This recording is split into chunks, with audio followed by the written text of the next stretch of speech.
Webinar शुरू हो गया है। 1 मिनट लगेगा सर ऑडियंस को भी आने में। We start admitting the audience now. और बहुत बहुत आभार है आप सभी का शनिवार की शाम हमारे साथ फिर जुड़ने के लिए। Indian school of public policy लाया है एक और वेबिनार आपके समक्ष। आज हमारे समक्ष है श्री राम माधव जी। राम माधव जी को किसी की परिचय की आवश्यकता नहीं है। राम माधव जी को किसी के परिचय की आवश्यकता नहीं है। वो एक काफी लोकप्रिय लोगों के नेता हैं। नेता तो बहुत है हमारे देश में, पर ये लोगों के नेता हैं और एक बहुत ही प्रतिष्ठित थॉट लीडर थिंकर हैं। और आज हमारे समक्ष आए हैं श्री माधव चर्चा करने के लिए उनकी किताबों पे और पॉलिसी पे। उनकी एक नई किताब आई है, the Hindutva paradigm, integrated humanism and quest for non western world. और जब हमने ये किताब का शीर्षक पढ़ा तो हमें बहुत ही अच्छा लगा कि लोक नीति पाठ्यक्रम जो है आईएसपीपी का, उसका उद्देश्य और सर आपकी किताब का उद्देश्य एक ही है। आप भी खोज रहे हैं नॉन वेस्टर्न वर्ल्ड की तरफ। आपका झुकाव है, आप उसके कुछ अपने बुक में आपने कुछ प्रश्नों के उत्तर खोजने की चेष्टा की है। और Indian school of public policy भी जो खुला है, जो नई दिल्ली में स्थित है, उसकी भी यही चेष्टा है कि कैसे लोक नीति के एरिया में लोकल प्रॉब्लम्स को लोकली थियोराइज किया जाए, उसको समझा जाए, और ग्लोबल थिंकिंग ग्लोबल और एक्टिंग लोकल की जो कहावत है उसको कैसे आत्मसात किया जाए। मैं आपको बताना चाहूंगी, अपने दर्शकों को और सर आपको भी, कि यह भारत का सबसे पहला पॉलिसी डिजाइन थिंकिंग स्कूल है। और भी बहुत पॉलिसी स्कूल्स हैं, अच्छे हैं, पर पॉलिसी डिजाइन थिंकिंग स्कूल जिसमें ह्यूमन को सेंटर पे रखते हुए और कैसे पॉलिसी डिजाइन किया जाए उसकी सोच की जाती है, उसके बारे में चर्चा की जाती है। और आपकी किताब में भी मैंने पढ़ा, आपने श्री दीनदयाल उपाध्याय जी के बारे में लिखा और उनकी नीतियों के बारे में लिखा, उनकी थॉट्स के बारे में लिखा कि कैसे वो लोग को केंद्र पे रखते हुए अपनी वो इकोनॉमिक फिलॉसफी थियराइज करते थे। तो बहुत बहुत स्वागत है सर आपका। हमारे साथ जुड़े हुए हैं श्री लुइस मिरांडा जी, जो फाउंडर हैं, को फाउंडर हैं और चेयरमैन हैं आईएसपीपी के। श्री मिरांडा हमारे साथ कुछ समय तक जुड़े रहेंगे। और आपका बहुत बहुत धन्यवाद लुइस जी हमारे साथ जुड़ने के लिए। अब चलिए चर्चा शुरू करते हैं सर। पहले तो सर आपकी किताब से ही चर्चा शुरू की जाए। आपकी जो किताब है द हिंदुत्व पैराडिग्म, इसके बारे में यदि आप कुछ बताएं दर्शकों को। Thank you, Niti ji. Thank you, Mr. Luis Miranda, for inviting me to this webinar. Sorry, इसमें बुलाने के लिए आपको बहुत धन्यवाद। यह किताब एक विशेष उद्देश्य को ध्यान में रखकर मैंने लिखा था। वैसे तो दो कारण हैं। एक ऐसा है कि इस समय दुनिया में एक बहुत बड़ा परिवर्तन आ रहा है। पोस्ट कोविड वर्ल्ड ऑर्डर, जो अभी तक जिन मूल्यों या जिन विचारों के आधार पर वर्ल्ड ऑर्डर चलता रहा पिछले 70 साल में, उससे भिन्न होने वाला है। तो ये जो नई वर्ल्ड ऑर्डर बनेगी, क्या उसमें भारतीय मूल के विचारों को हम स्थान दिला सकते हैं? क्या Indian thought, Indian wisdom also can find a place in the evolving new world order? वो एक विषय मेरे दिमाग में था, क्योंकि एक बार ऐसा अवसर था जब हम आजाद हुए थे उस समय, पर उस समय भी एक नए वर्ल्ड ऑर्डर बन रही थी सेकंड वर्ल्ड वॉर के बाद। उस समय ज्यादा डोमिनेंट विचार यूरोपीय विचार रहे हैं, not in the sense that वो गलत विचार थे, मैं उस अर्थ से नहीं कह रहा हूं, बट उस समय उनका बोलबाला था। पर उस समय हम नए आजाद हुए थे तो हमारे पास इतनी ताकत नहीं थी कि दुनिया को ही हम कुछ दे दे, पर हम खुद अपना ही राष्ट्र बनाने में लगे थे। पर आज हम ताकतवर है, तो क्या हम हमारे विचारों को दुनिया के इस नए वर्ल्ड ऑर्डर के अंदर उनको स्थान दिला सकते हैं क्या? एक विषय, इसका कारण इसके पीछे एक है। दूसरा, मैं इन विचारों को लेकर हमारे युवाओं में, हमारे समाज में ब्रॉडली स्पीकिंग एक सामान्यता ये विचार होता है कि भाई हमारा ज्यादा कुछ कंट्रीब्यूट करने के लिए है ही नहीं, हमारा पुराना तो सारा बुलक काट एज का विचार है, जो भी नए विचार है वो सब तो यूरोपीय मूल के ही है। यह एक इस प्रकार का एक भ्रम भी हमारे समाज में है। It is born out of our too much exposure to the west, हम बहुत ज्यादा वेस्ट से ही एक्सपोज्ड है पिछले 70 साल में। दूसरा, हमारा जो बेसिक विजडम है उसके बारे में जानकारी ज्यादा नहीं है। बट उन लोगों को, उनमें एक एक्सट्रीम वर्ग होता है जो चाहता है कि इस विचार को ही खत्म किया जाए, जैसा डिसमेंटलिंग ग्लोबल हिंदुत्व, इस प्रकार के भी कैंपेन चलते हैं, नॉट रियलाइजिंग कि भाई आखिर ये विचार क्या है। तो इस विचार में भी कुछ बहुत वैल्यूबल चीजें हैं जो आज के वर्तमान विश्व को हम दे सकते हैं। तो वो जो भारत के अंदर संभ्रम में रहने वाले, भारत के बाहर इसका विरोध करने वाले, उनको भी सोचने के लिए कुछ मटेरियल हो कि भाई आखिर ये विचार इस बात को प्रतिपादित करता है, एनवायरनमेंट को लेकर ये कहता है, डेमोक्रेसी को लेकर ये कहता है, ह्यूमन राइट्स को लेकर ये कहता है, विमेन को लेकर ये कहता है, सोशल सिस्टम को लेकर ये कहता है। इन चीजों को दुनिया के सामने लाना मेरा उद्देश्य था। तो इन ट्विन पर्पसेस के साथ ये किताब लिखी गई है। इसमें कुछ मूलभूत भारत के विचार जो आज पुनर्विचार करने के लिए योग्य है, ऐसे विचारों को मैं सामने लाया। मैं जरूर मानता हूं जो किताब ऑब्वियसली इंग्लिश में है, जो इंग्लिश का पाठक होगा वो एक बार इसके तरफ देखेंगे तो कई विचारों को हम उसके ऊपर बहस कर सकते हैं। नेक्स्ट 10 ईयर्स हमारे सामने है, तो नेक्स्ट 10 ईयर्स को ध्यान में रखकर इसके अंदर कुछ विशेष कंटेंट जरूर है। बहुत बहुत धन्यवाद श्री माधव जी, आपने बहुत ही अच्छे और सरल शब्दों में बताया कि कैसे भारत की जो अपने विचार थे, भारतीय विचार थे, वो कैसे आजादी के बाद कहीं खो गए और आपकी किताब ने उसको एक एक एक, एक दर्शन बोध कराया। एक आपने एक बहुत ही इम्पोर्टेंट बात कही कि पोस्ट कोविड बहुत सारी नीतिगत जो विचार हैं वो बैकसीट ले लेंगी और नई विचार सामने आएंगी। क्या आप उस पर कुछ प्रकाश डालेंगे हमारे श्रोताओं के लिए कि किस तरह की पॉलिसी चैलेंजर इश्यूज होंगी और जिसमें आपको लगता है कि भारत एक अहम भूमिका निभा पाएगा? अवश्य, जरूर। अभी तक दुनिया में नेशंस के बीच कहिए या ओवरऑल ग्लोबल कॉन्टेक्स्ट में कहिए, जो मेन एजेंडा आइटम्स रहे हैं वो या तो इकोनॉमी या ट्रेड रिलेटेड रहे हैं या डिफेंस और सिक्योरिटी रिलेटेड रहे हैं। यही दो ही चीज ग्लोबल डिस्कोर्स के टेबल पर अभी तक रहे हैं।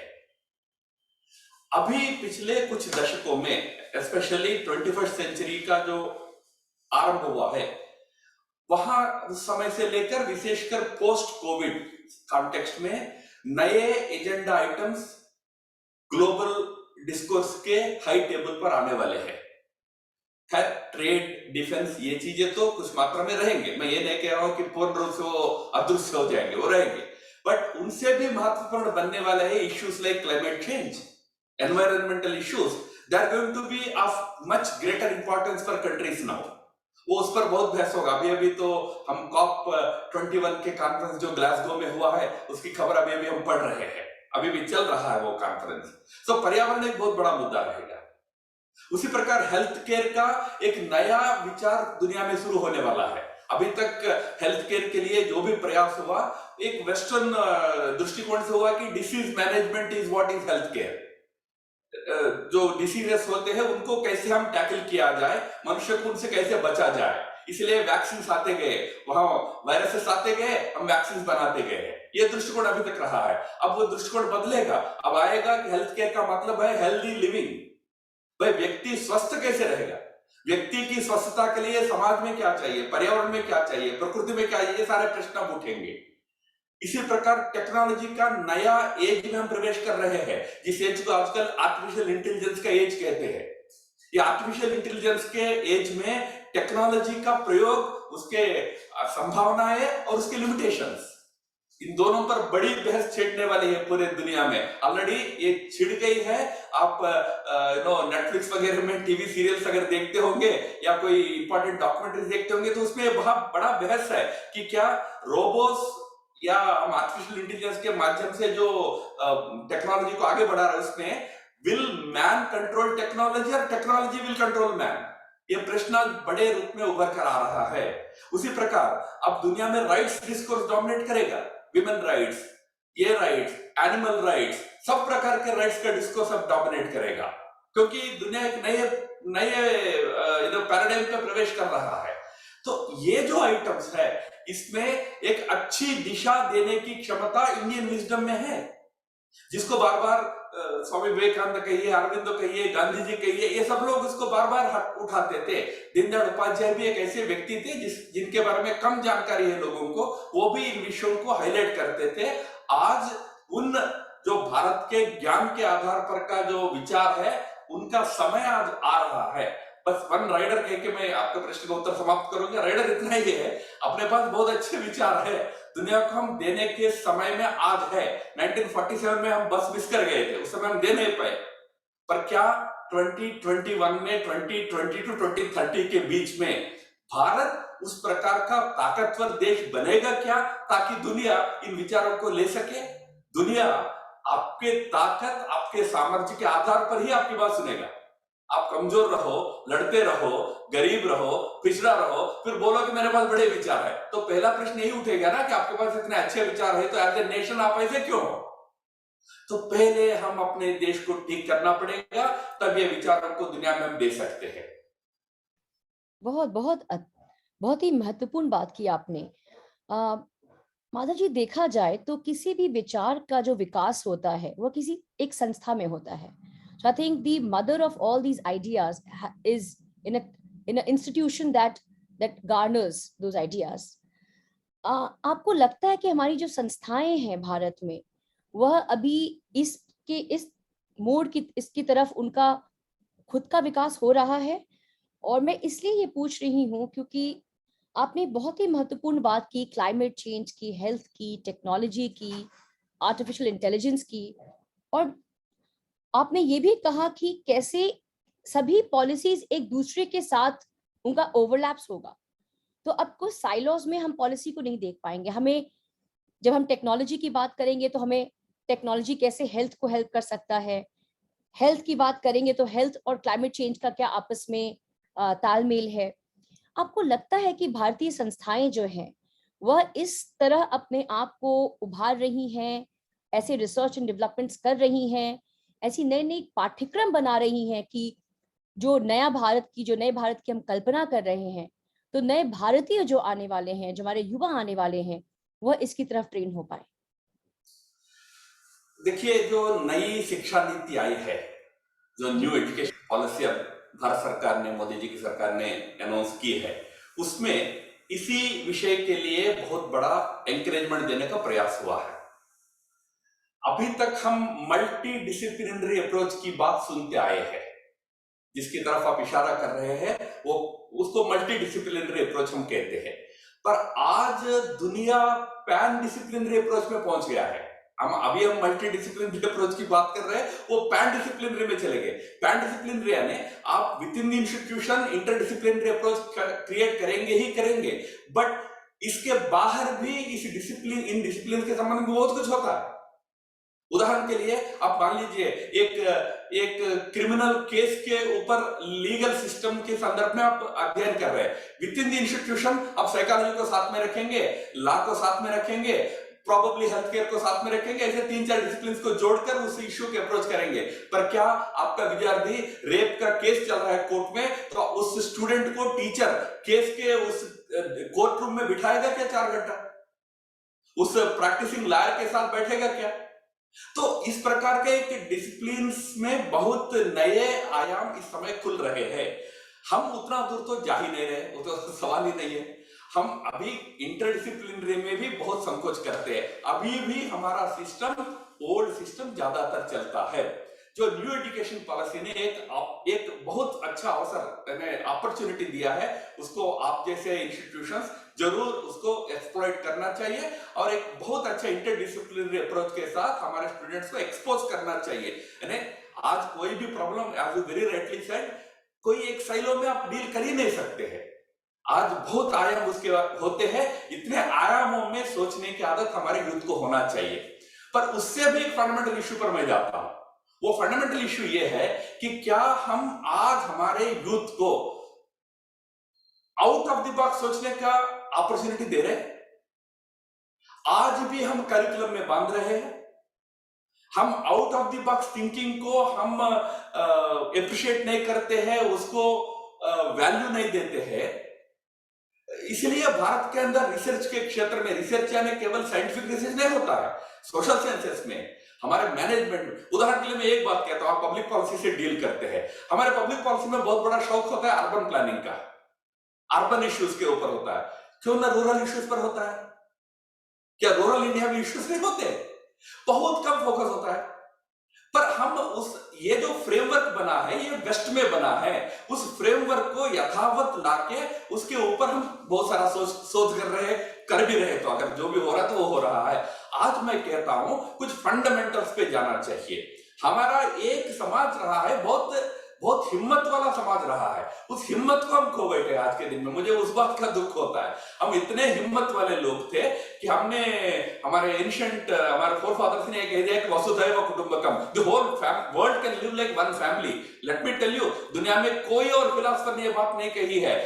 बशर्ते ये कहा है सब लोग एक मजहब के होंगे तो एक परिवार होगा, या एक विचारधारा के मार्क्सवाद को स्वीकार करेंगे, हम एक साथ होंगे। बट नहीं स्वीकार करोगे तो आप या तो हीदन होगे, या तो आप कैपिटलिस्ट होगे, आप इसमें फिट ही नहीं होगे।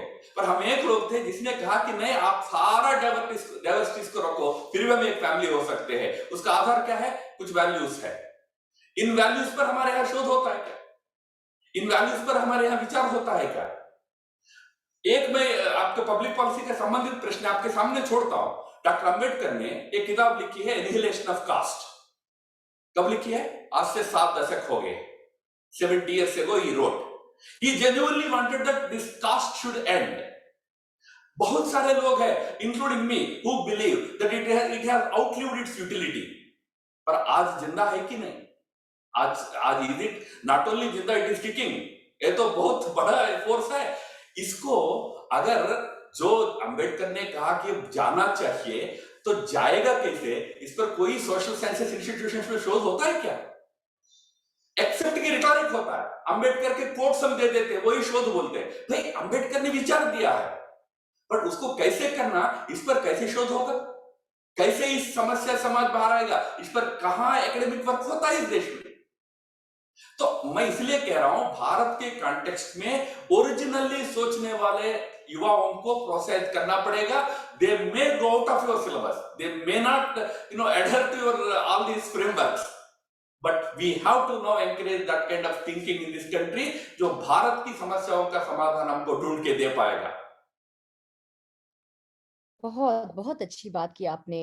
और आपने हमारे साथ जो आज दर्शक जुड़े हुए हैं, युवा जुड़े हुए हैं, उनको भी आपने काफी प्रेरणा दी कि लोकल प्रॉब्लम्स के बारे में सोचिए। और आपकी जो ये बात है कि everybody is talking about urban planning, why not rural planning?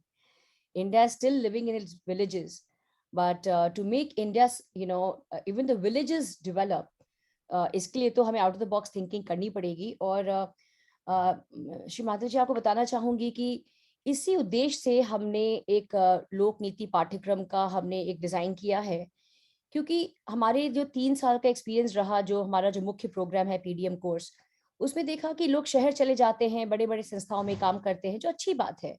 पर कहीं ना कहीं इसमें क्या हो रहा है कि गांव में विकास जो है, जो सोल्जर्स हैं, वहां के जो policy thinker soldiers at local level नहीं आ पा रहे हैं।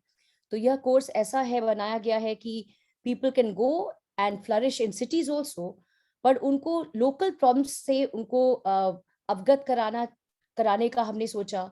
कैसे हम लोकल डेटा को पढ़ करके एविडेंस बेस्ड पॉलिसीज बना पाए, इसका हमने सोचा। और बहुत सारी चीजें हैं हमारे पाठ्यक्रम में जो हम श्रोताओं को बाद में बताएंगे। एक आपने किताब में बात की है माधव जी की, श्री दीनदयाल उपाध्याय जी की आर्थिक दर्शन पे बात की। मुझे लगता है कि आपकी किताब पढ़ने के पहले मुझे भी नहीं पता था कि उन्होंने अर्थशास्त्र पे इस तरह की कुछ बात रखी है। क्या आपको लगता है कि भाषा एक बाधक था, दीनदयाल जी के विचारों को विश्व स्तर तक पहुंचने में वो बाधक रहा? और मुझे पूरा विश्वास है कि श्री दीनदयाल उपाध्याय जैसे काफी हमारे और भी थिंकर्स होंगे, इंडियन थिंकर्स होंगे, एम.एन. रॉय हो गए, बहुत सारे थिंकर्स थे जिनकी बात विश्व स्तर तक बहुत ऊंची तरह से नहीं पहुंच पाई, लोग उससे वाकिफ नहीं हो पाए। तो इस पे आपका क्या विचार है कि क्या भाषा एक बाधक रहा ऐसे हमारे इंडियन थिंकर्स के विचारों को ग्लोबल प्लेटफॉर्म तक ले जाने में? भाषा तो चलिए, भाषा एक प्रकार से हम उन चीजों को दुनिया के लोग समझ सके उस भाषा में देना पड़ेगा, तब दुनिया समझ सकती है। एक बात को मैं समझता हूं, वो एक बाधा जरूर रही होगी कुछ मात्रा में, बट उससे भी ज्यादा बाधा दूसरी रही है कि हमने अपने आप को कन्विंस कर लिया कि जो एक broadly European, not in any negative sense, don't take it as मैं कोई उसके विरोध में बोल रहा हूं, ऐसा नहीं, बट उन विचारों को जो हमने आजादी के बाद अपनाया है वो पर्याप्त है। हमको इन सारे लोगों के चिंतन में पढ़ने की जरूरत नहीं, क्योंकि you have best systems, you have already adopted from the west. आपको फिर लोहिया का चिंतन में जाना, दीनदयाल जी के चिंतन में जाने इसकी जरूरत क्या है? इस प्रकार एक मानसिकता हमारी बन गई है। और दूसरा, इनके जो विचार है ये एस्टैब्लिश्ड पॉलिटिकल सिस्टम में बहुत बड़ा परिवर्तन चाहने वाले विचार है। उदाहरण के लिए गांधी जी हो, दीनदयाल उपाध्याय हो, even for that matter Ram Manohar Lohia हो, इन सब का आग्रह रहा है कि गवर्नमेंट छोटा रहना चाहिए। जो मोदी जी भी कहते हैं ना, मिनिमम गवर्नमेंट मैक्सिमम गवर्नेंस। अब आपने एक बात कही कि विलेज में पॉलिसीज पर कैसे विचार हो सकता है, इसके लिए यूथ को हम एंकरेज करना चाहते हैं, आपके इंस्टीट्यूशन से करना चाहते हैं। क्या ये जो रूरल लेवल पे या विलेज लेवल पे या डिस्ट्रिक्ट लेवल पे या टाउन लेवल पे योजना बनाएगी, वो योजना बनाने का, पॉलिसी बनाने का अधिकार उस गांव के, उस जिले के, उस शहर के लोगों को होगा, या डीसी साहब का होगा, मुख्यमंत्री का होगा, प्रधानमंत्री का होगा? ये बहुत बड़ा प्रश्न भारत में हमको एड्रेस करना है। भारत में अगर आपको सफल लोक नीति लाना है तो इस देश की सरकारों को छोटा करना पड़ेगा। सरकार को छोटा करना मतलब सरकार के प्रभाव को छोटा करना पड़ेगा। आज क्या है, देश में कोने से कोने के गांव में भी सब कुछ सरकार केंद्रित है। तो ये भारत नहीं है, ये यूरोप का विचार है। भारत का विचार यह है कि समाज अपने आप चलाएगा सब कुछ। जब मैं समाज कहता हूं, लोकल सेल्फ गवर्नमेंट भी चलाएगा, अपना सारा गतिविधि चला सकता है। आप अवसर तो दो। आप किसी गांव में जाते हैं, हमने टॉयलेट बनाया, टॉयलेट में पशु बंधे होते हैं, मैंने देखा इसमें। मैंने पूछा किस गांव वाले, उसने कहा कि साहब 2 साल से हम डीसी साहब को कह रहे हैं हमको कौशेड चाहिए, वो कौशेड के लिए पैसे सैंक्शन नहीं कर रहे, टॉयलेट बना दिया। हमारे लिए गांव की टॉयलेट की पद्धति अलग है, हम खेत में जाते हैं, पर पशु को बांधने के लिए काम आया करके पशु को इसी में बांध लिया। गांव को चाहिए कौशेड, आप दे रहे हो टॉयलेट। मैं टॉयलेट का विरोध नहीं कर रहा हूं, टॉयलेट देना है जरूर, बट कौशेड भी तो देना है ना। क्यों? पॉलिसी टॉप डाउन है हमारे यहाँ, और सब कुछ तय होता है डिस्ट्रिक्ट सेंटर में, स्टेट सेंटर में, नेशनल कैपिटल में। सरकार सर्वव्यापी है, सरकार को छोटा करना पड़ेगा, तब समाज की अपनी क्षमता बाहर आएगी। तो क्या नीतियां उस प्रकार बन सकती है क्या? समाज के लेवल पर नीतियां बन सकती है क्या? सरकार अपना जिम्मेदारी समाज पर छोड़ सकता है? आज ऐसी स्थिति है, टेम्पल भी समाज सरकार चलाता है। क्यों चलाना है? टेम्पल तो समाज चला सकता है? नहीं, वो भी सरकार चलाता है। तो ये जो पॉलिसी में बहुत बड़ा एक है, ये प्रतिपादन करते थे दीनदयाल जी, लोहिया जी, गांधी जो कहते थे कि भाई सेल्फ गवर्नमेंट पर छोड़ो ना, उनको दो ना। ये पॉलिटिकली हमारे लिए अच्छा नहीं है। नेता को लगता है कि मेरा ज्यादा से ज्यादा प्रभाव चाहिए, तो इसीलिए भी हम इन विचारों की तरफ नहीं गए। जो हमको एक वेस्टेड इंटरेस्ट इस विचार में डेवलप हो जाता है, उस विचार को बढ़ाते रहे, उसी पर पॉलिसी बन रहे, उसी पर पब्लिक पॉलिसी का डिस्कोर्स होता है। क्या भारत का अपना पब्लिक पॉलिसी डिस्कोर्स हो सकता है क्या, जिसमें स्टेट का रोल लिमिटेड हो, समाज का रोल अनलिमिटेड हो? एक ही बात मैं कह के समाप्त करता हूं। भारत में राजा होते थे, आजादी आने तक भी तो हमारे पास हंड्रेड्स ऑफ किंगडम्स होते थे। 560 किंगडम्स को तो आजादी के समय हमने मिलाया था, भारत में और पाकिस्तान में। तो राजा आपस में युद्ध करते थे, आपस में लड़ते थे, यानी विदेशी आया, विदेशी से लड़ते थे। अगर कोई विदेशी नहीं आ रहा है तो आपस में लड़ते थे। लड़ना उनका धर्म माना जाता था। पर क्या समाज लड़ता था क्या? समाज अपना काम चलाता था, अच्छा चलता था समाज का काम। क्यों? हमारा समाज की नीति, समाज की व्यवस्था राजा केंद्रित नहीं रहा था पहले। आज सरकार केंद्रित हम हो गए हैं। आप विलेज की भी नीति की बात आप करेंगे ना आपके इंस्टीट्यूशन में, आप सरकारी पॉलिसीज के आधार पर करेंगे। क्यों करना है भाई? क्यों विलेज के आधार पर नीति नहीं बनती है? तो ये जो सोच में अंतर लाना है मूलभूत, ये बहुत हिम्मत का काम है। इसलिए मैंने हिम्मत की बात कही थी। हम बहुत करेजियस लोग हैं। इस प्रकार करेजियस सोचने वाले युवा चाहिए आज, तभी पॉलिटिक्स क्षेत्र के माध्यम से अच्छा परिवर्तन ला सकते हैं। माधव जी, बहुत अच्छा लग रहा है मुझे आपसे बात ये चलता रहे। आपने बहुत ही मुख्य बात की कि ग्राम स्वराज्य की बात की आपने, जो बोली विलेज को सेल्फ रिलायंस, सेल्फ सफिशिएंट, जो गांधी जी बोलते थे। और गांधी दर्शन से मैं काफी प्रेरित हूँ। उन्होंने ग्राम स्वराज्य की बात की थी और लोग उसको एक आइडिया मात्र मानते थे। पर बेसिकली विलेज रिपब्लिक की जो कल्पना की थी गांधी जी ने और हमारे कई भारतीय थिंकर्स ने, वह एक कल्पना मात्र नहीं है, उसको अपनाया जा सकता है। और आपने उसका एक मूल सार दिया कि लिमिटेड गवर्नमेंट जो कॉन्सेप्ट है, and let the power go, power to make policies go to the villages. बहुत अच्छी बात की। और मुझे पूरा विश्वास है कि जो नए युवा हमारे साथ जुड़े हुए हैं, वह इस तरह की नई इंडिपेंडेंट सोच के साथ अपने पॉलिसी में अपनी पढ़ाई करेंगे। अ, एक बात आपने और बहुत अच्छी की कि जो पॉलिसीज और नीतियां बन रही हैं, मुझे पता है कि हम भी जो पॉलिसीज और करंट पॉलिसीज और करंट लॉज एंड पॉलिसीज करके एक पाठ्यक्रम है जो आपको पढ़ाएंगे, उसमें निसंकोच हमें वही पढ़ाना पड़ेगा जो पॉलिसी सरकार ने बनाई है। पर हमारी चेष्टा होगी कि आपको पॉलिसीज के बियॉन्ड जा करके यह आपको सोच आप में परिवर्तित करे, आप में डेवलप करे कि इसका ऑल्टरनेट क्या हो सकता था। तो उस इंडिपेंडेंट थिंकिंग पर्सपेक्टिव से आपको आईएसपीपी में लोक नीति पाठ्यक्रम में पढ़ाया जाएगा। माधव जी, आपके सामने में एक डेटा रखना चाहती हूँ कि 10% से भी कम जनता भारत में अंग्रेजी बोलती है, और उन 10% से भी कम लोग लोक नीति में जुड़े हुए हैं। क्योंकि जैसा आपने बात किया कि बड़ा टॉप डाउन अप्रोच है भारत में लोक नीति बनाने में, और एक सेंट्रल प्लानिंग की जो हमने जो अडॉप्ट किया, हमने सेंट्रल प्लानिंग मेथड, कहीं ना कहीं इसके कारण हमारा विलेज छूट गया। तो भाषा तो निसंकोच एक बाधक रहा है लोगों को लोक नीति से जोड़ने में। और लोक नीति से जुड़ना आवश्यक है, क्योंकि जब तक आपका इससे जुड़ाव नहीं होगा, आप पॉलिसी डिस्कोर्स में भाग नहीं ले पाएंगे, आप सरकार से सही सवाल नहीं करेंगे, और साथ ही साथ एक अच्छे समाज की कल्पना जो है वो हो नहीं पाएगी।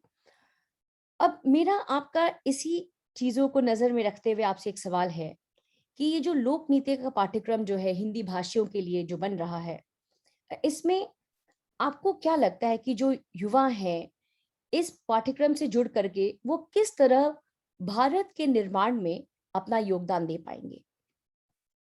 इस समय वर्तमान सरकार का यह जरूर प्रयास है कि जहां तक नीति का विषय है, नीतिगत मामलों का विषय है, वह भारतीय भाषाओं में आए। जरूर उस दिशा में प्रयास होना चाहिए ताकि अधिक से अधिक समाज उन नीतियों के साथ सीधा जुड़ सके। क्योंकि हम अंग्रेजी में ज्यादातर चलाते हैं, तो गांव का आदमी तो छोड़िए, जो पॉलिसी का हिस्सा होता है उसको भी समझ में नहीं आता है कई चीजें। तो इसलिए आवश्यक है कि हम उनको भारतीय भाषाओं में लाएं। जब भारतीय भाषाओं की बात करते हैं तो हिंदी अकेली भाषा नहीं है। भारत में तो 16 तो राष्ट्रीय भाषा है, 18 तो राष्ट्रीय भाषा है, और अन्य बहुत सारे बोली भी, डायलेक्ट्स भी होते हैं। थोड़ा कॉम्प्लेक्स मामला है, बट हमको नीतिगत विषय जहां तक वो सीधा समाज के साथ संबंध रखने वाले नीतियां होती है, डिफेंस पॉलिसी, फॉरेन पॉलिसी, इन चीजों को आप छोड़ दीजिए, वो अंग्रेजी में चले तो भी कोई दिक्कत नहीं है। बाकी चीजों को हमें भारतीय भाषाओं में लाने का प्रयास करना जरूर चाहिए।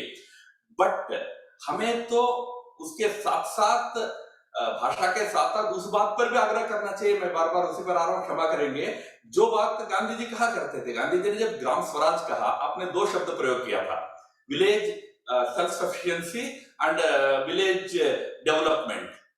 गांधी जी का आग्रह वो नहीं था। गांधी जी का आग्रह था कि विलेज सेल्फ गवर्नेंस। गांव को अपना चीज स्वयं चलाने का अनुमति तो दो।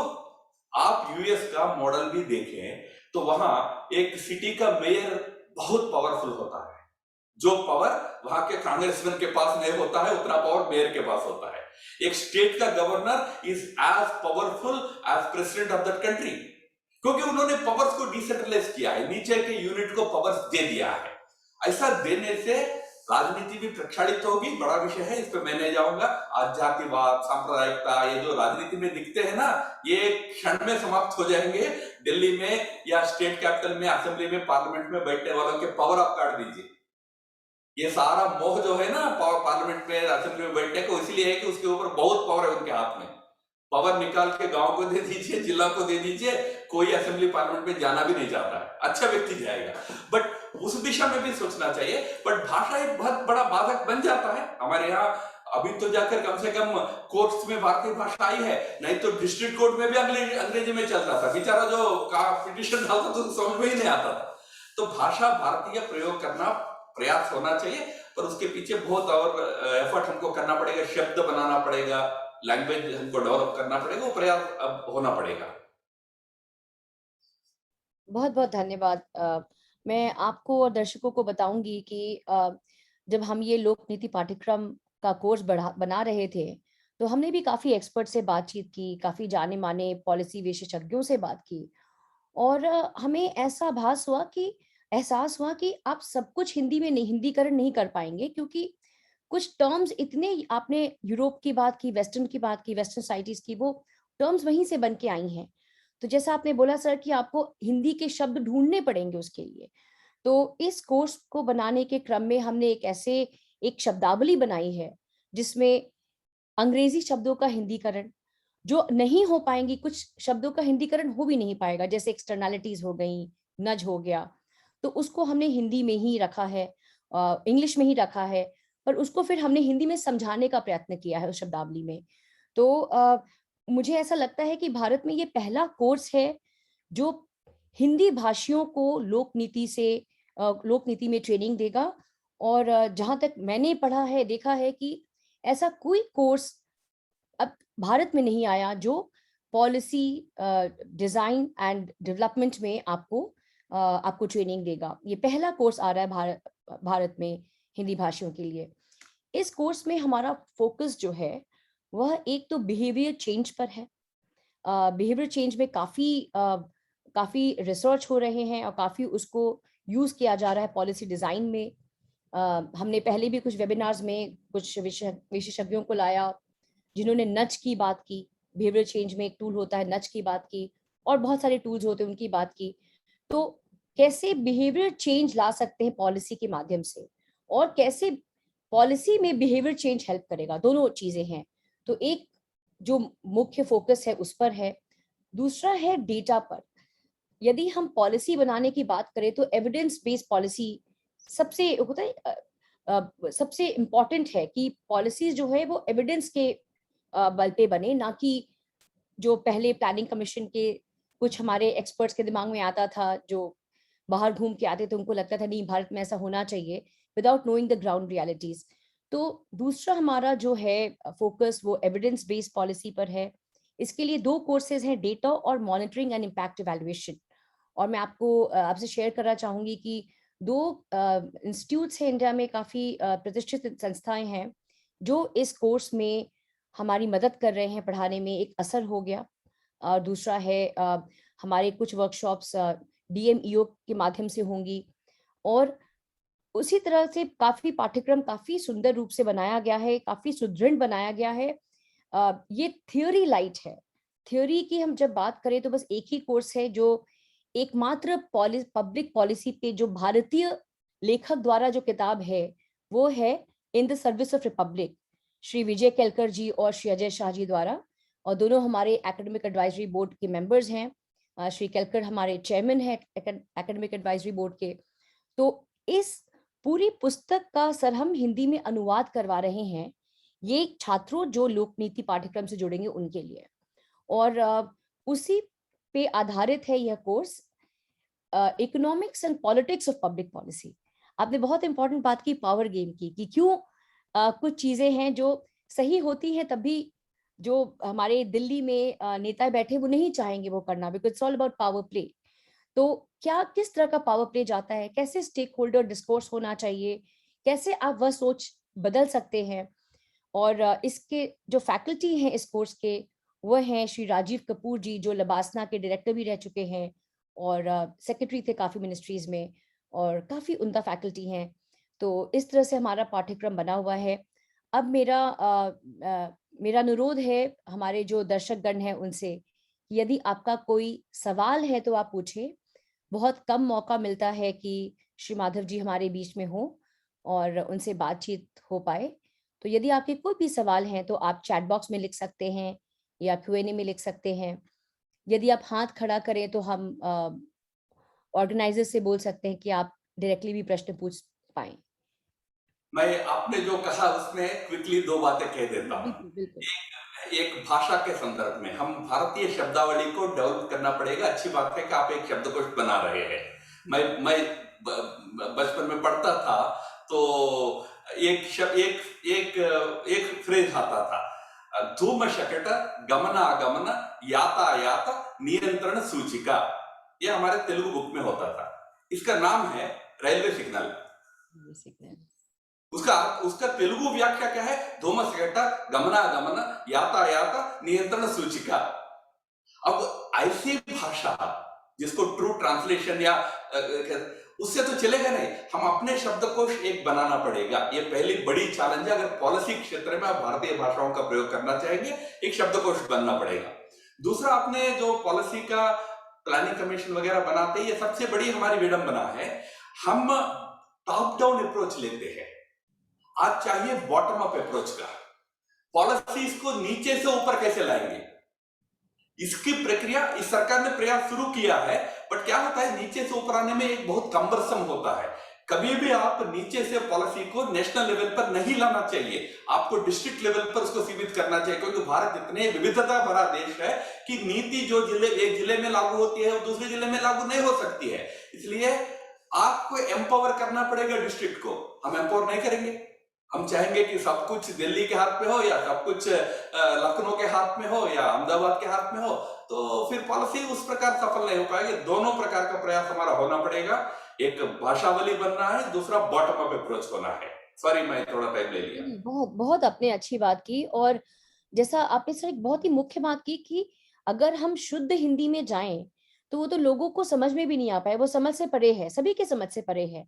तो इसीलिए हमारा प्रयास है लोक नीति पाठ्यक्रम में कि हम बोल चाल की भाषा का प्रयोग करें और हिंग्लिश जैसे क्योंकि भाषा का अल्टीमेट ऑब्जेक्टिव है कि लोग उसको समझ पाए, कि लोग तक वह चीज कम्युनिकेट हो जाए।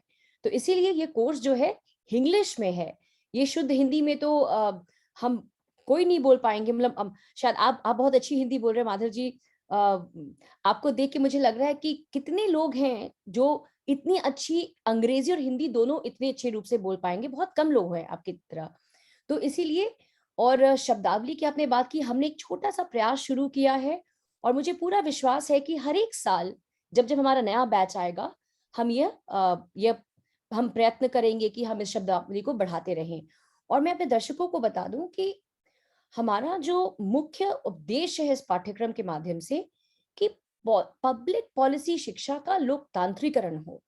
अभी भी देखिए तो पब्लिक एडमिनिस्ट्रेशन और ये सब विषय बहुत जगह पढ़ाया जाता है, पर public policy, public design, policy design हर जगह नहीं पढ़ाया जा रहा। तो इसका लोकतांत्रिकरण करना, लोगों को इससे जोड़ना, और हमारा प्रयास है, हिंदी में शुरुआत की है, और यदि आप सभी का साथ रहा तो समय के साथ हम बाकी कुछ और भाषाओं, अन्य भाषाओं में भी लाएंगे यह कोर्स।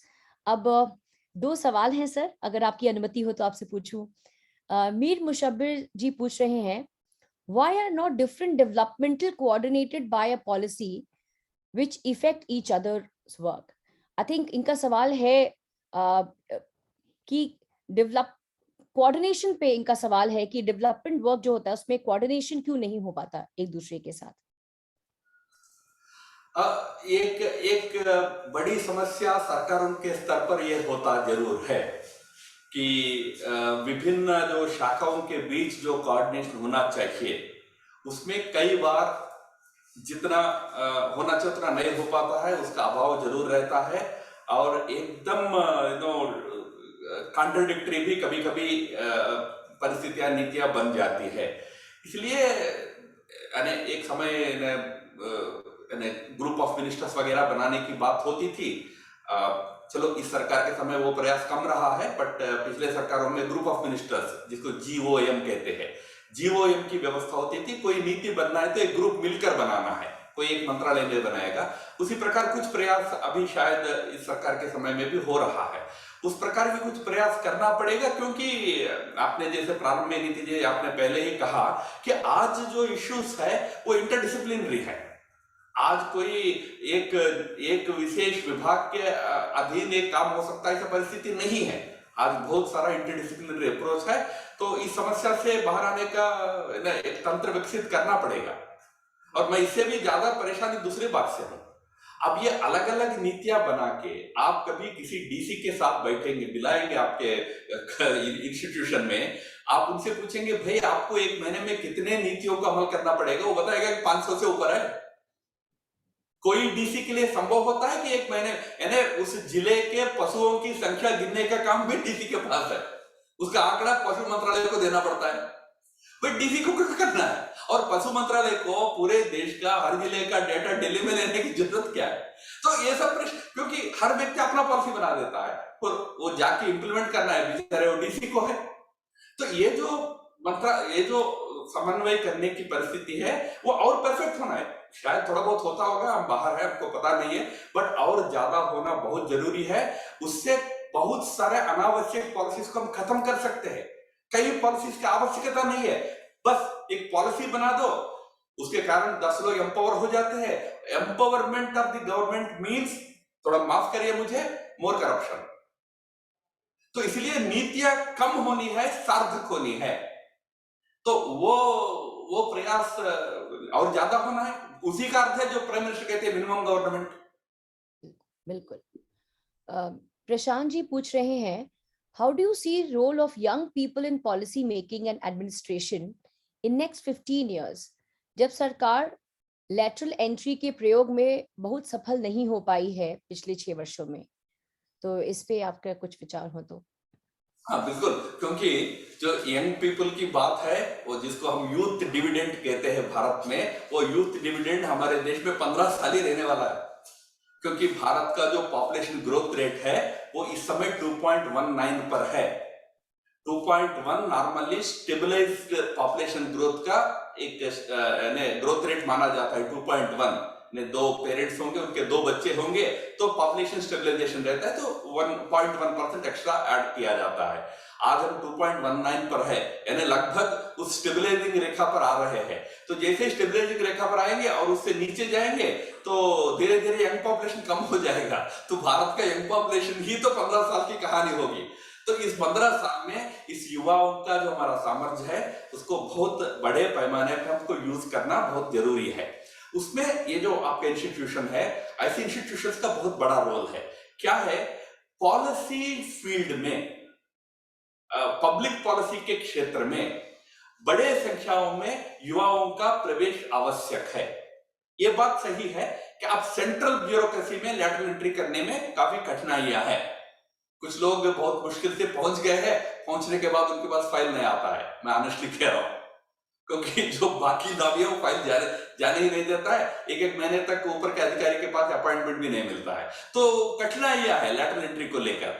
बट पॉलिसी का जो डिसेंट्रलाइजेशन है वो बहुत बड़े लेवल पर होता है। देखिए, एक जिले में जो पॉलिसीज बनते हैं, उन पॉलिसीज पर उस जिले में बैठकर काम करके उन पॉलिसीज के कठिनाइयों को लेकर प्रशासन से, पॉलिटिकल एस्टैब्लिशमेंट से डिस्कस करने वाले एनजीओस की बहुत जरूरत है आज।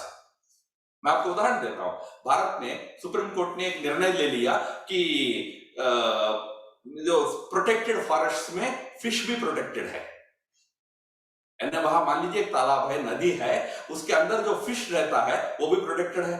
तो फिर वो वहां रहने वाला ट्राइबल क्या खाएगा? आप तो एक तो आप उनको जंगल का प्रोडक्ट प्रोड्यूस निकालने नहीं दोगे क्योंकि प्रोटेक्टेड फॉरेस्ट है, पर अगर फिशिंग भी नहीं करने दोगे तो क्या करेगा?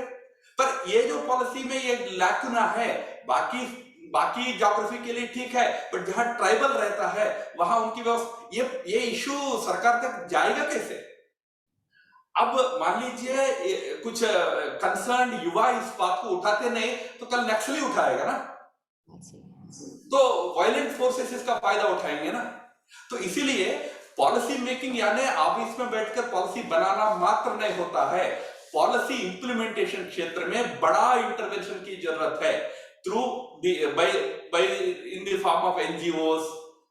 इस प्रकार का बहुत काम कर सकते हैं। और दूसरा, ग्रास रूट पॉलिटिक्स में आज युवा को आना पड़ेगा, पंचायत में सरपंच बनना पड़ेगा, और लोकल बॉडीज में बड़ी संख्या में युवाओं को प्रवेश करना पड़ेगा। आज भी ब्रॉडली पॉलिटिकल सिस्टम में युवाओं को एकदम प्रोत्साहन मिल जाएगा ऐसे माहौल नहीं है।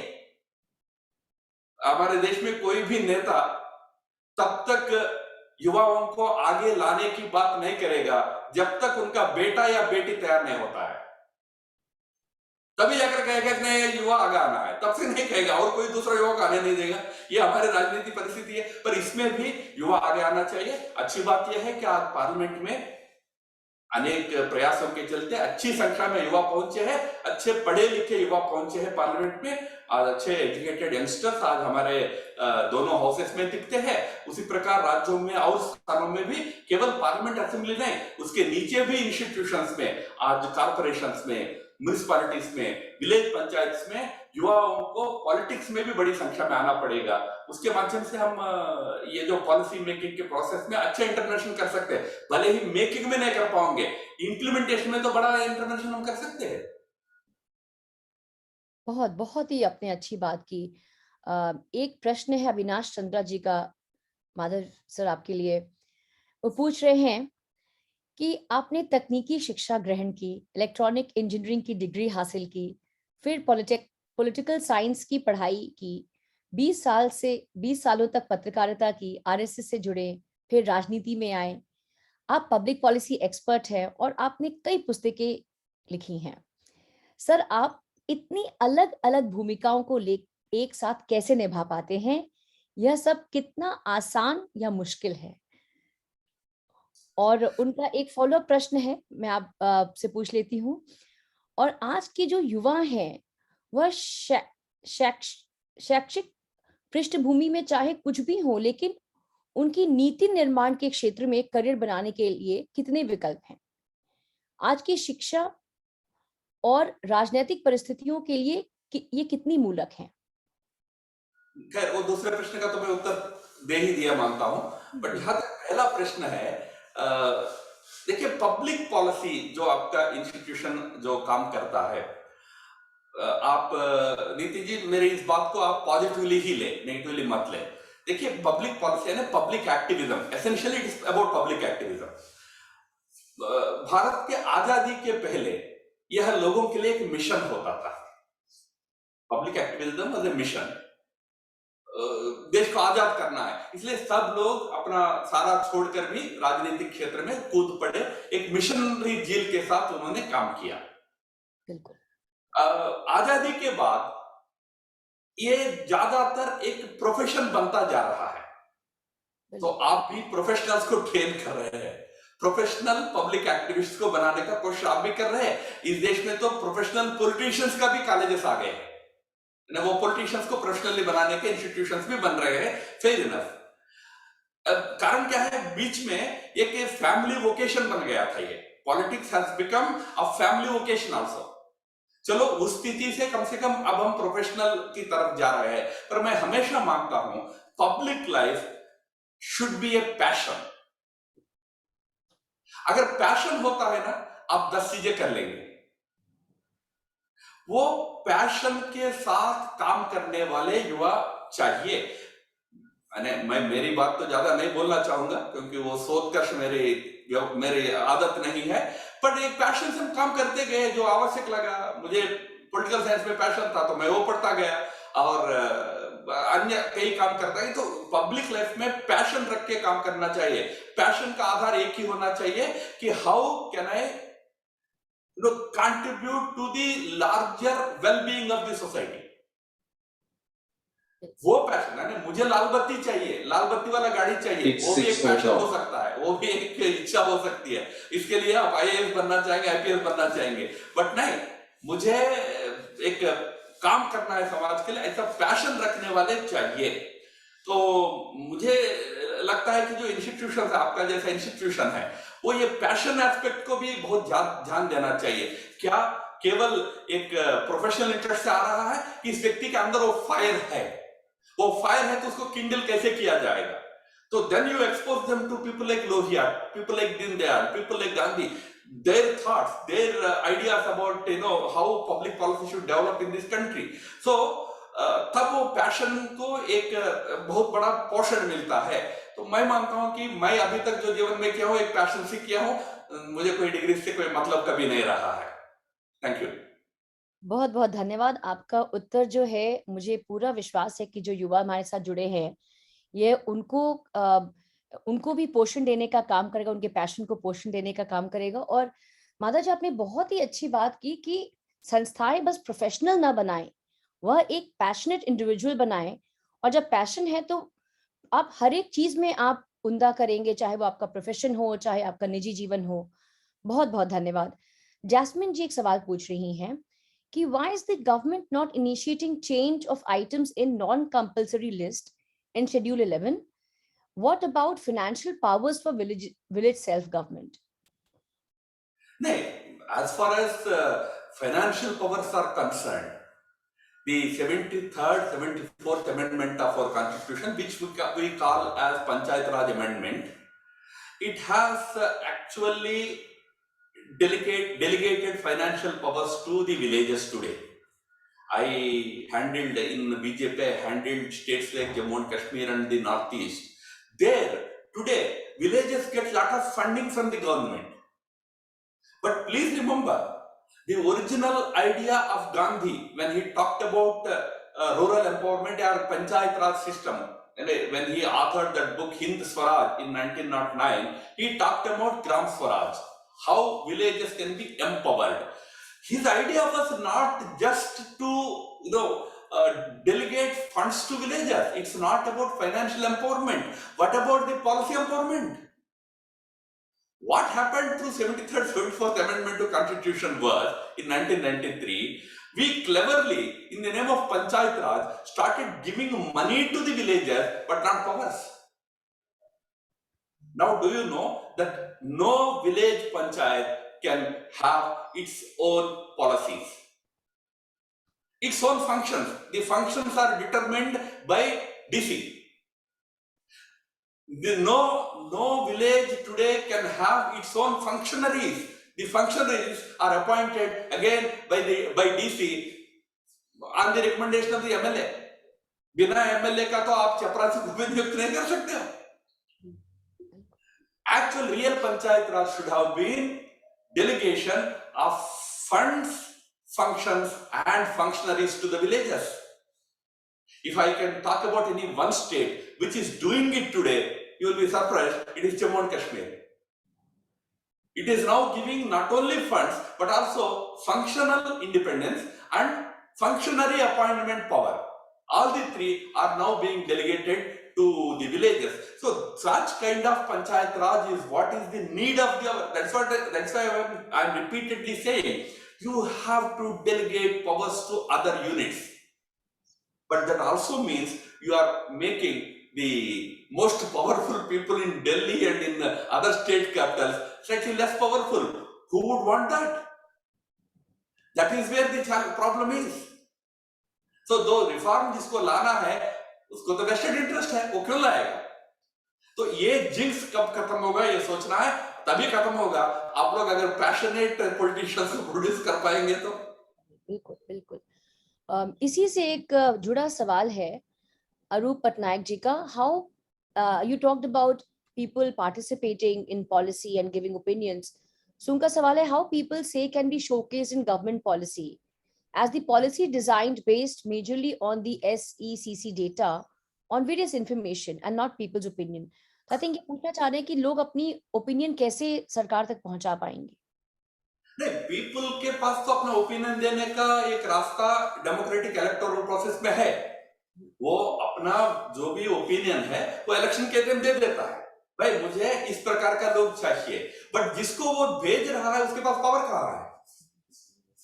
वो प्रॉब्लम है भारत में। और भारत में ये प्रॉब्लम बढ़ता जा रहा है कि आज at the macro level, at the national level, at the state level also कोई भी पॉलिसी पर डिस्कशन नहीं होता है, क्योंकि अपोजिशन लगातार वेल में बैठा रहता है और रूलिंग पार्टी अपने मेजॉरिटी यूज करके बिल पास कर देता है। तो आखिर जहां बहस होना है वहां भी नहीं हो रहा है बहस। यही कारण है कि एक एक पॉलिसी बनता है। आप देखिए, in fact you should do a good study नीति जी, आई सजेस्ट टू यू, जो इस बीच में बने हुए एक 10 पॉलिसीज लीजिएगा, लेकर के पिछले 2 साल में बनने के बाद 2-3 साल में कितने अमेंडमेंट्स उनके हुए हैं, एक बार स्टडी करिएगा, आपको आश्चर्यपूर्ण जानकारी आएगा। कई पॉलिसीज बनने के बाद 3 साल के अंदर 20-20 चेंजेस करना पड़ा। क्यों? क्योंकि जब बना रहे तब पूरा चर्चा हुई नहीं, उसके ऊपर पूरी बहस हुई नहीं, और पब्लिक से ओपिनियन लेने की एक व्यवस्था है, पेपर में अनाउंसमेंट आता है, फलाना वेबसाइट पे हमने पॉलिसी रखा है, आप पढ़ के सुझाव दीजिएगा। अब वेब लिटरेसी कितना है इंडिया में? तो तमाम इस प्रकार के प्रश्न है। तो जितना बहस होना है पॉलिसीज पर, उतना होने की व्यवस्था नहीं बन रही है। तो हमारे डेमोक्रेटिक इंस्टीट्यूशंस को फंक्शनल करना पड़ेगा, अपोजिशन के ऊपर आग्रह करना पड़ेगा कि तुम तब तक वेल में नहीं जा सकते हो जब तक बहस नहीं करोगे। बहस करो, बाद में वेल में जाओ ना। बहस ही नहीं करता, सजेशन ही नहीं देता। तो ये जो स्थिति है, ये हमारे लिए पॉलिसी मेकिंग में बहुत बड़ी बाधा हो रही है। आज व्यक्ति का इंटरवेंशन का जहां तक प्रश्न है, वो अपने प्रतिनिधि को चुनकर अपना इंटरवेंशन कर लेता है। जो चलो मेरा कारपोरेटर है, मेरा काउंसलर है, मेरा विलेज मेंबर है, मेरा एमएलए है, मेरा एमपी है, बट उनको तो पावर दो। और इसके बाहर इंप्लीमेंटेशन में मैंने जैसे कहा एनजीओ वगैरह है, उनका सहारा लेना पड़ेगा।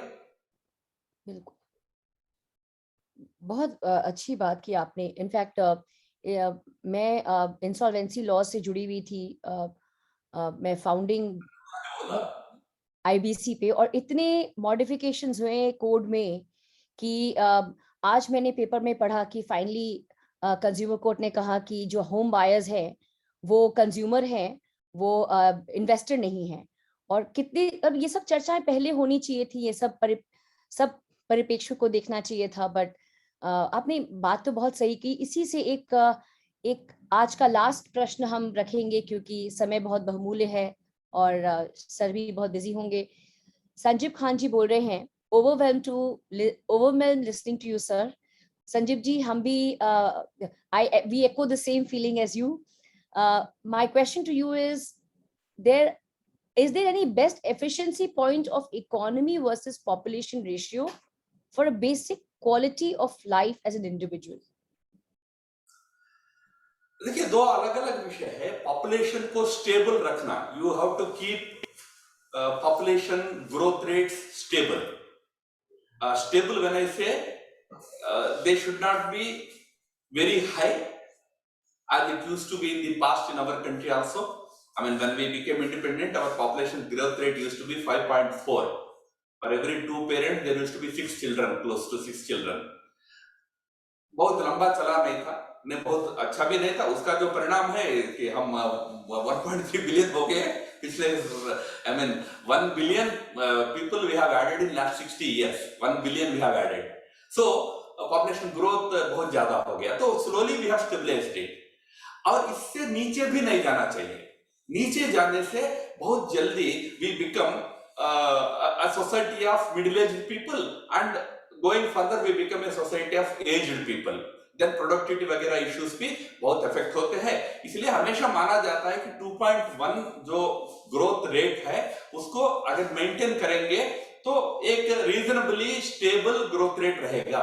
उसके आधार पर इकोनॉमी के अंदर भी स्टेबलाइजेशन जरूर आता है, पर इकोनॉमिक स्टेबलाइजेशन के लिए बहुत सारे अन्य फैक्टर्स होते हैं। इकोनॉमी कभी भी इसको मैक्रो फिगर्स में नहीं देखना चाहिए। आज अगर भारत की बात हम करें, इकोनॉमिकली हम 5th लार्जेस्ट थे, आज 6th या 7th लार्जेस्ट जीडीपी हमारा दुनिया में है। पर क्या यह सही चित्र देता है क्या? क्योंकि पर कैपिटा इनकम में हम 152nd पोजीशन में है, हम बहुत पीछे हैं। इसका अर्थ ये है कि हम प्रॉस्पेरिटी तो निर्माण कर रहे हैं, बट प्रॉस्पेरिटी हम इतना पर्याप्त निर्माण नहीं कर रहे कि वो परकुलेट डाउनवर्ड्स होगा।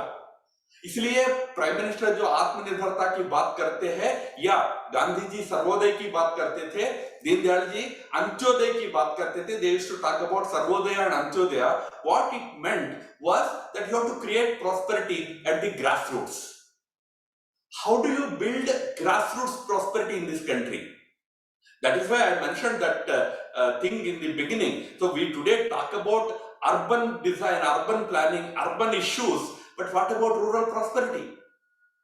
How do you empower the rural communities economically? So grassroots prosperity banana is a very, very important challenge when it comes to India's economic progress or economic development. Even if you stabilize population today, like China has stabilized its population. In fact, China has started experiencing negative growth. उसका दुष्परिणाम भी वो झेल रहे हैं, but वो करते हुए भी मिडिल क्लास इकोनॉमी तो बना दी है चाइना ने लास्ट 30 years में. Chinese economy is a middle class economy today, which we are not. We are still a lower middle class nation because here majority of the people still have they depend on government for everything. तो economy के लिए population stabilization के अलावा भी नीतियां कई बननी पड़ती है जो which help in creating grassroots prosperity. This government is focusing on that. उसमें वेलफेयर की मात्रा कम होना पड़ता है, लोगों को अपने पैरों पर खड़ा होने के लिए ज्यादा प्रोत्साहन करना पड़ता है. बड़ा विषय है, इसके डेप्थ में मैं नहीं जाऊंगा, बस इतना याद रखिए, इकोनॉमी के लिए जो गांधी जी या दीनदयाल जी ने जो सर्वोदय अंत्योदय की बात की है, it's a very very important thing when you want to really build a strong economy in the country. The last man should be prosperous in this country. Thank you very much. बहुत बहुत अच्छी बात की आपने. In fact you leaving us with so many food for thought, and I'm sure that all of us would carry back and read further into this. और जब हम नए भारत की कल्पना करते हैं तो इसमें सभी का योगदान होना होगा और इसमें हम सभी को आत्मनिर्भरता की तरफ मुड़ना होगा. Indian school of public policy नए भारत के निर्माण में अपना योगदान दे रहा है. इस लोक नीति पाठ्यक्रम के माध्यम से हमारी अपेक्षा है कि प्रत्येक नागरिक जो अंग्रेजी नहीं भी बोल पाता है वह सार्वजनिक नीतियों में अपनी भागीदारी निभाए. और इसी उद्देश्य से हमने लोक नीति का पाठ्यक्रम रखा. हम शुरू करने जा रहे हैं. भारत का सबसे पहला हिंदी भाषियों के लिए पाठ्यक्रम आ रहा है. और आपको यदि और जानकारी चाहिए तो आप हमारे वेबसाइट विजिट कर सकते हैं. मृत्युंजय जी ने वेबसाइट का एड्रेस चैट बॉक्स में लिखा है. एडमिशंस खुल गए हैं, 15 तक ही एडमिशंस हैं, तो आप जरूर जाके जानकारी लीजिए. और आपका कोई भी प्रश्न अगर पाठ्यक्रम को लेकर के है तो मैं उपलब्ध हूँ ईमेल पर, या अदरवाइज भी आप अगर बात भी करना चाहें तो आप ईमेल कर सकते हैं और हम आपसे बातचीत करेंगे, आपके प्रश्नों का उत्तर देंगे. आज बहुत अच्छा लगा. आज शनिवार की शाम बहुत अच्छी बीती हम सभी की. श्री राम माधव जी हमारे साथ जुड़े और अविनाश जी का एक मुझे प्रश्न याद आ रहा है कि आप लेखक हैं, पॉलिटिकल साइंटिस्ट है, थिंकर है, और सबसे अच्छी बात है माधव जी कि आप सभी रोल में आप एक्सपर्ट है और आप बहुत उम्दा हैं और आपकी सोच बहुत इंडिपेंडेंट है और बहुत ही there is a freshness of thought about you.